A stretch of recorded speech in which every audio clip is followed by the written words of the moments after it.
Warning! This video contains spoilers for the Super Mario Bros. Movie. So, I don't recommend watching this video until you've seen the movie. But if you have seen the movie, you can stick around. So let's go ahead and get started. So, I really enjoyed the Mario movie. I thought it was great. And, even removing the fact that I'm a Mario fan, there's still a lot to enjoy about this. But due to the fact that I am a Mario fan and a Nintendo fan in general, there was a lot to enjoy from the references in the movie.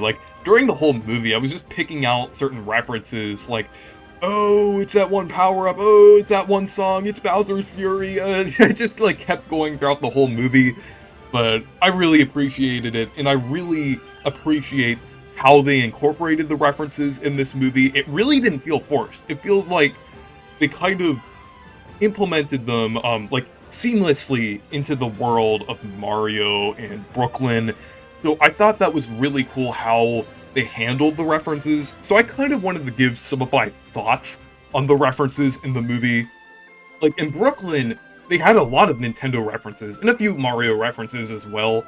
They had the Punch-Out Pizza and a Jumpman arcade cabinet where a character voiced by Charles Martinet that resembled Mario's original appearance as Jumpman was playing it, and I thought that was really cool overall. I wasn't expecting something like that. I mean, I was expecting something with Charles Martinet, but I thought that was really cool how they handled that. And there was also another character, an important character, voiced by Charles Martinet, but I'll get to that in a little bit. So there were also Punch-Out and Duck Hunt paintings, surrounding the place. And, in Brooklyn, there were, different places such as a Duck Hunt restaurant, a balloon fight car wash, a Sunshine travel agency, a Discoon hardware store based on the mascot for the Famicom Disk System, which was pretty cool, a Game & Watch van, and then Luigi had a GameCube ringtone on his phone with a Mii collar photo, which was really cool.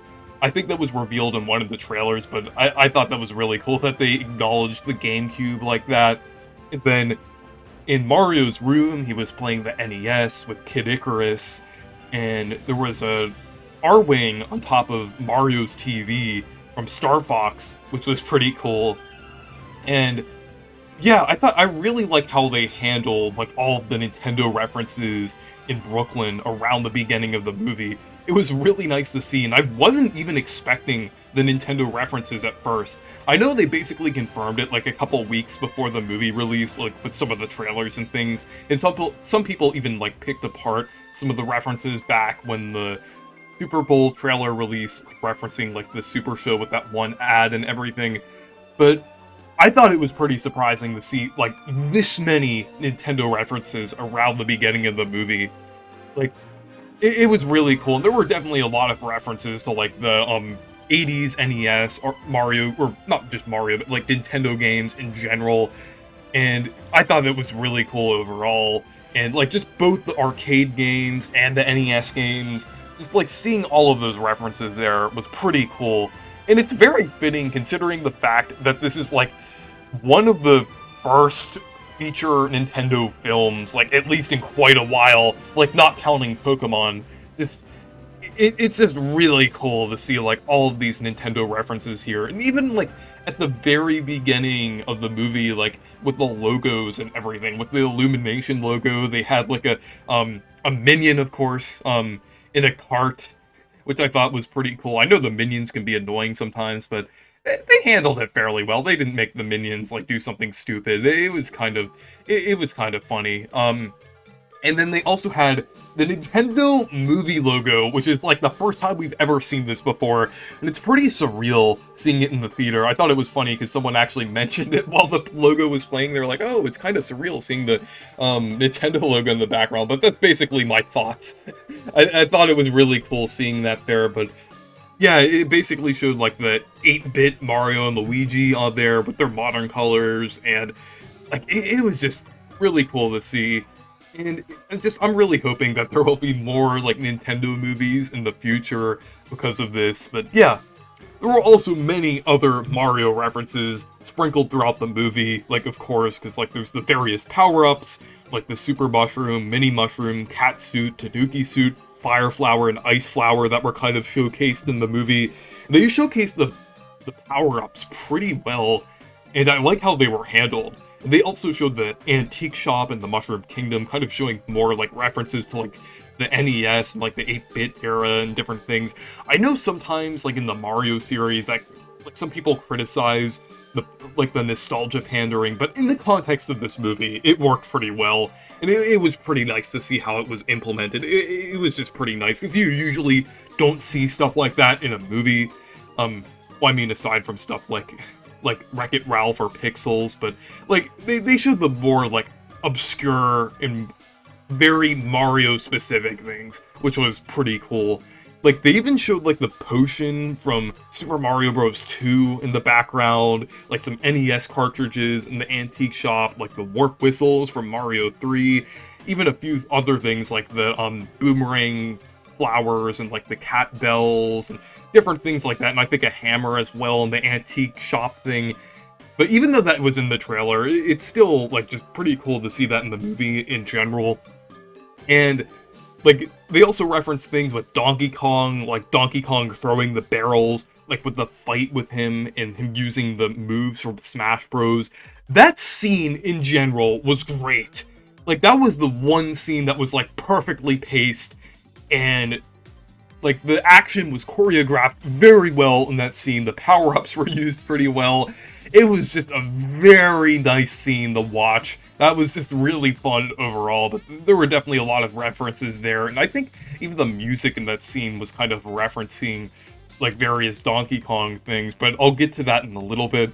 Then they also referenced some things with Mario Kart, like the tracks, like, or the kart selection from Mario Kart 8, like, where you, like, choose the different things for the kart, like, Mario chose the standard kart, I think the one that she chose was like the Mach Bike, and then Toad did the Tiny Titan from Mario Kart Wii. So it was pretty cool seeing that, like, they even had an A button to select them, and then, like, one of the Kongs was, like, putting them together. I thought that was really cool, overall. And then just Rainbow Road in general, like, they had a cover of the like, an orchestrated cover of the SNES music.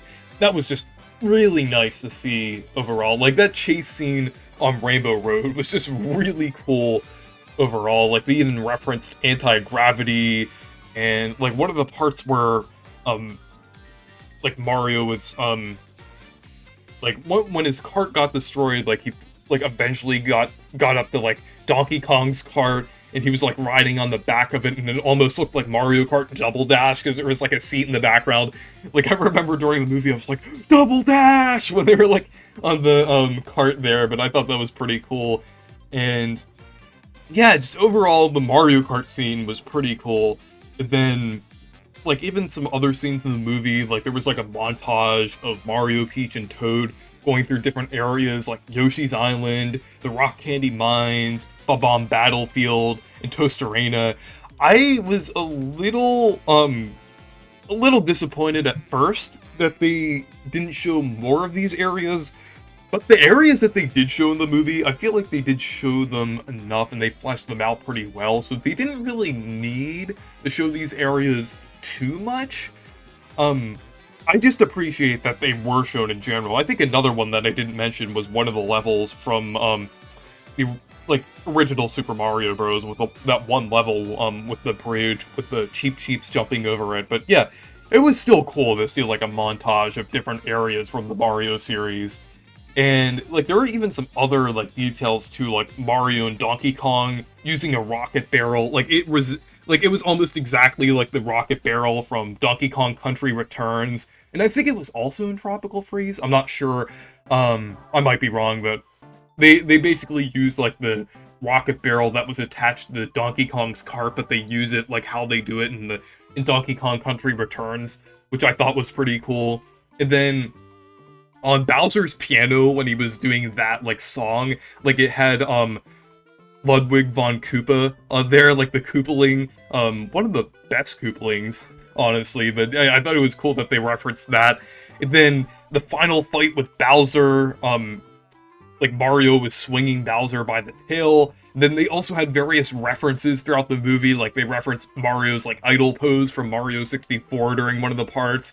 And then the new Super Mario Bros. Artwork, like when Mario and Luigi are like jumping together. Actually, I think that's a reference to Superstar Saga as well. Actually, I might be wrong, but that's kind of like it's either the Superstar Saga jump or the new Super Mario Bros. Artwork. I feel they're kind of somewhat similar, so I think it might be kind of a reference to like both, or any general pose where Mario and Luigi are kind of like jumping together. But yeah, they do something like that. And then Bowser at the end of the movie, he gets put into a jar like the end of 3D World. So I didn't even notice that at first, but yeah, I just remembered like the end of 3D World, like Bowser is floating around like in the credits in a jar. So that's kind of like a reference to that. And then like, yeah, but yeah, overall, there were a ton of references.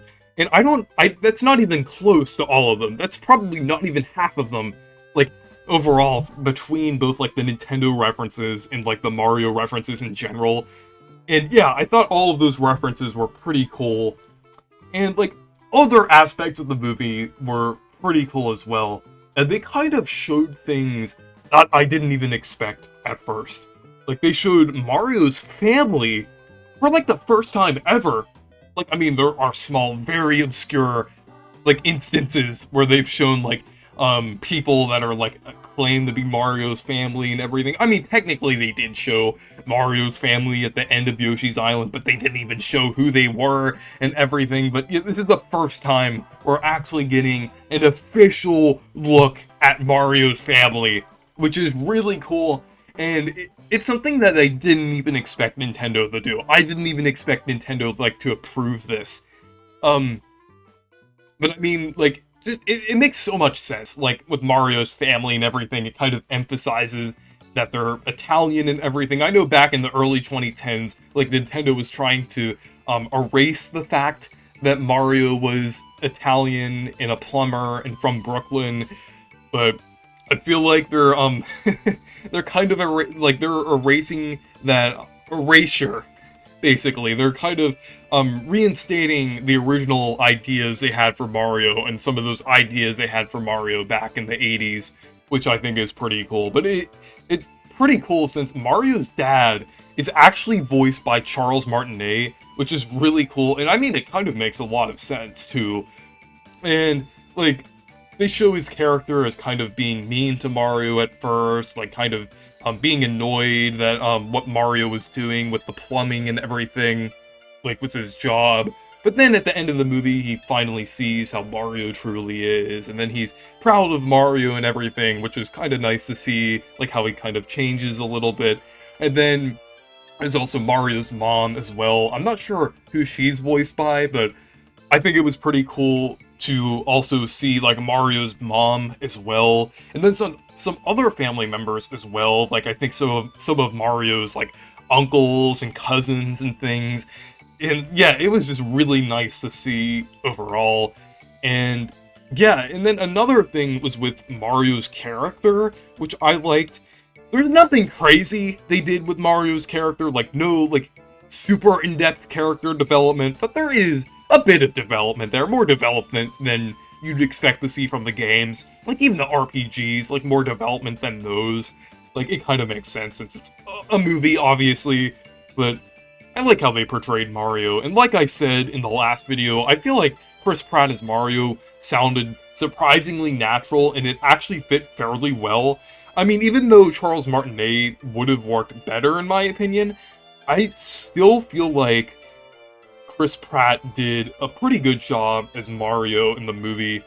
And I like how they had some different ideas with Mario that you wouldn't expect. Like at the beginning of the movie, he doesn't like mushrooms. And at first you'd think like, why would he dislike mushrooms? He's Mario. He's supposed to love mushrooms. But like, it's actually a pretty cool, like, plot point in the movie, like, him not liking them at first, and then eventually he comes around to, like, eating them because he has to, and then he doesn't mind them at the end of the movie. So, I thought that was a pretty interesting development to see. I didn't really expect that at first, but that's a pretty cool thing to see in the movie and everything. And yeah, pretty clever, silly little foreshadowing at the movie when the mushrooms are in the pasta and things. But yeah, it shows that they like Mario adapts to the Mushroom Kingdom and then learns to stand up for himself and Luigi and everything and fight alongside Luigi and kind of like be together as brothers. So that was pretty nice. And then Luigi, you know, one nitpick I have with the movie is that they didn't really show him as much as I'd expected to. They did show him a decent amount of scenes, and I like all of the scenes that he's in, but I feel like he could have been in the movie a little more. But I did like the development that he had. He learned that he like he was like always like cowardly, like how he is in Luigi's Mansion in the Mario and Luigi series, but like he ended up like helping Mario and like being brave enough to stop Bowser and everything. So that was pretty cute to see, like they were like working together as brothers, and like at the end of the movie they were kind of fighting against Bowser together. I wish they had more scenes together. I mean, the beginning of the movie and then the end of the movie with them together was great. And I feel like they probably will flesh it out more in a sequel with Mario and Luigi together, but I feel like they could have had Luigi in a few more scenes. But some other things that I liked about the movie were the references in like sounds and music and things like that. Because there's like a lot of references to various Mario like themes, like Bowser's Fury is one that I noticed, and then obviously they have references to like Mario 1, Mario 3, Super Mario World, Mario 64, Mario Galaxy, Mario Odyssey, with various songs and things. So I thought it was pretty cool, like seeing like orchestrated versions of a lot of Mario songs, and it sounded really good. I'm glad they didn't do like generic music or different things like that. I mean, they did have a few like insert popular songs in there, but that's expected for like any movie, really, like let's be honest. And they weren't like modern songs, because I mean, if they included modern songs in this movie, it would have felt extremely forced. But it didn't really feel that forced for the songs that they did insert into the movie. Like, they were mostly, like, 80s rock and pop songs, which fit pretty well for, like, a lot of the theming from the movie, because it did seem like it had a lot of 80s theming to it. So it was actually fairly fitting with some of the songs that they had in the movie. And they also had some really cool songs that I didn't expect, like, that were references to, like, other, like, things in the Mario series, like the intro to the Super Mario Bros. Super Show, which I thought was really cool, and it was really nice seeing that there, considering that Super Show is, like, very nostalgic for me. That was really nice to see that, and they also have a full version of it. I don't think they played the full version of it in the movie, they only play, like, a section of it, but it was still really cool to see in the movie. And the full version of it they did with the cover of the movie that they have in the official soundtrack is really cool. And they also had the DK rap as well. And while it was cool to see the DK rap, one thing that was pretty disappointing was not seeing Grant Kirkhope in the credits, because he really should have got the credit for that, since he actually like wrote that song and everything. So yeah, that was kind of disappointing, but it was cool seeing the DK rap in the movie. It was cool seeing it in the scene with Donkey Kong. Then they also had the song with Jack Black as Bowser, like doing like the song about Princess Peach, which was pretty funny and pretty cool overall. And yeah, I wanted to talk about Jack Black as Bowser for a little bit. I really like how they portrayed him in the movie. It was just great overall. Definitely one of the highlights of the movie. Some are saying that he should have showed up in more scenes, but I feel like he showed up in a decent amount of scenes in the movie. And, like, just overall, I feel like he was definitely portrayed very well. And one thing that I forgot to mention in, like, when I was talking about various Mario references, they actually, like, referenced, the, like, wedding outfits for Bowser and Peach. And Bowser even held, like, the, bouquet of piranha plant flowers, like, when he was, like, trying to, practice proposing to Princess Peach. Like, I thought that was pretty cool seeing that, and then he just stomped on them. And then, like, it was just pretty cool overall. It was pretty funny seeing him, like, trying to practice to propose to Princess Peach, and he was just doing it with Kamek, and then one of the Koopas, like, barged in on him. I thought that was pretty funny. But yeah, Jack Black as Bowser was definitely one of the highlights of the movie for me. And yeah, and then there were definitely a lot of other character appearances that I liked. Like, the small characters that I didn't expect, like, some of them weren't shown in the trailers at all, were really cool to see. Like, Foreman Spike showed up at the beginning and the end of the movie. And while he didn't have many scenes, which was kind of to be expected, like, I think his appearance was pretty cool. He was pretty funny, like, with some of the things he said. He was like, oh, look, it's the stupid Mario Brothers. But yeah, it was like, I liked how Spike was portrayed in the movie. And, like, he even had, like, Wrecking Crew on his hat and in his, like, outfit and everything. And yeah, his appearance was pretty cool. They also had Pauline, like, like, presumably as the mayor of New York City on, like, a news interview. But that was pretty cool seeing her there. And the Yoshis were in the background as well on Yoshi's Island on that section. And then at the post-credit scene, they actually showed the main Yoshi hatching, which was really cool. And then in the flashbacks, like, of Mario and then also Peach as well, they show the baby characters. Like, they show Mario and Luigi, like, as babies there with their designs from Yoshi's Island, and then the spin-offs, and then baby Peach in, like, that one scene, where she first entered the Mushroom Kingdom.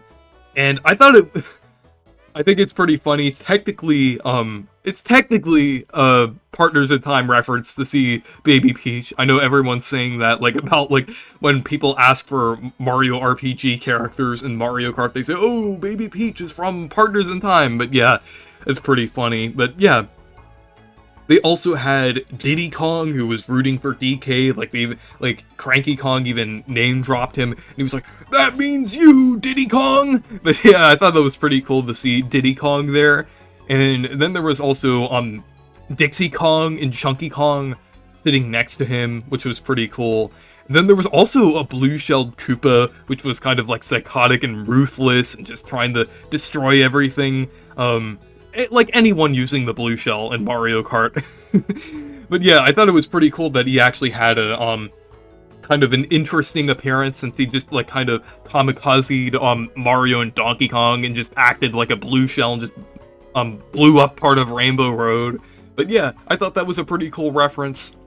And then they also referenced the Unagi and Mare from Mario 64 that actually, like, swallows Mario and Donkey Kong there. And yeah, they used the design from Odyssey. So yeah, I really like that. And then also King Bob-omb and King Boo as well. With King Boo, he kind of has a different design in the movie. Like, his face kind of looks small. But honestly, I think that's kind of due to the art style of the movie. I didn't really mind it that much. Like, I know some people were kind of nitpicking it, but I didn't mind it. I thought it was fine. The only thing I'm a little disappointed about is the fact that they used the standard Mario Kart design for King Boo rather than the Luigi's Mansion design.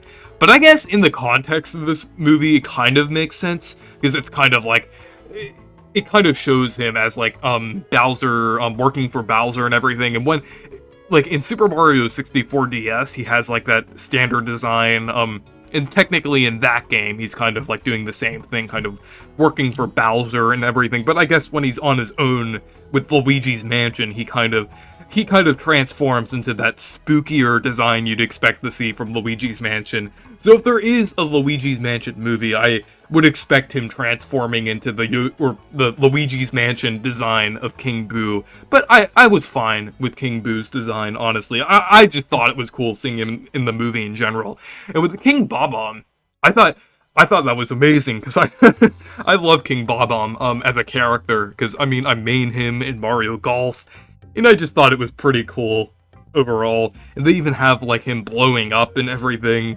so I thought it was cool. One design change that they had to King Bob-omb was him actually having a fuse. I don't think he's, like, really had a fuse in his appearance, unless it was, like, hidden behind his crown canonically. But in the movie, he actually has a visible fuse, which I thought, well, I mean, it kind of makes sense with the context of, like, how he is in the movie. But yeah, pretty interesting to see. And then there's also the Lumalee, which is, like, nihilistic and crazy. Yeah, it was like, pretty funny overall. Like, the only escape is the sweet release of death. Just like pretty funny, like seeing the Luma just saying like crazy things like that. But yeah, I was expecting to see more from the Luma Lee, but I guess they'll kind of touch on that in the sequel. That might even be the plot of the sequel. We'll have to see.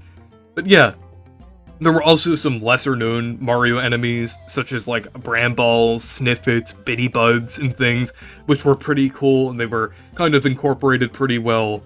And yeah, the character appearances were great, and I really enjoyed them overall. There were also some interesting plot points as well. I mean, the plot was fairly basic. It was a pretty simple plot, but I liked some of the things that they did do with the movie. It was pretty fun to see them mix up some of the Mario standards here. Like, it wasn't really generic in the scope of Mario. So they have Mario and Donkey Kong teaming up in some of the scenes, and even Donkey Kong using power-ups, which I thought was pretty cool. They have the wedding with Bowser and Peach, which was really only touched on in, like, Odyssey and Super Paper Mario.